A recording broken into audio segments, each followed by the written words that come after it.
So as news circulates about Donald Trump wanting to pull the US out of the Paris Climate Agreement, let's also remember the threat posed by this current Conservative government. So you'll recall during the referendum that there was very strong overlap between Eurosceptics and climate skeptics, all working out of 55 Tufton Street, strong overlap with the Conservative Party.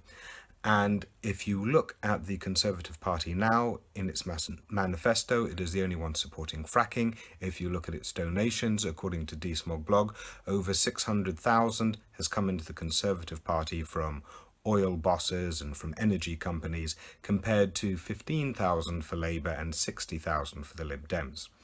Also, DSmog blog list all of those MPs that are climate skeptic and trying to keep their seats. Out of those 18, there are only 2 that are not Conservatives, and they are Graham Stringer, who's Labour, and Douglas Carswell.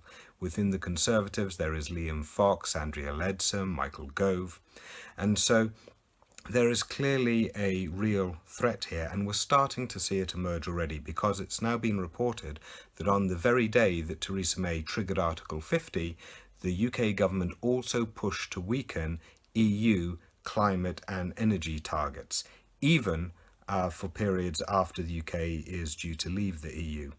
And when Donald Trump was making unhelpful noises about climate change at recent meetings, although Merkel and Macron challenged him on this, Theresa May didn't. So there is a latent threat there. If the Conservatives get back in power, there is a gang of climate change skeptics and deregulators strongly ready to make a move. And so that's what we must resist.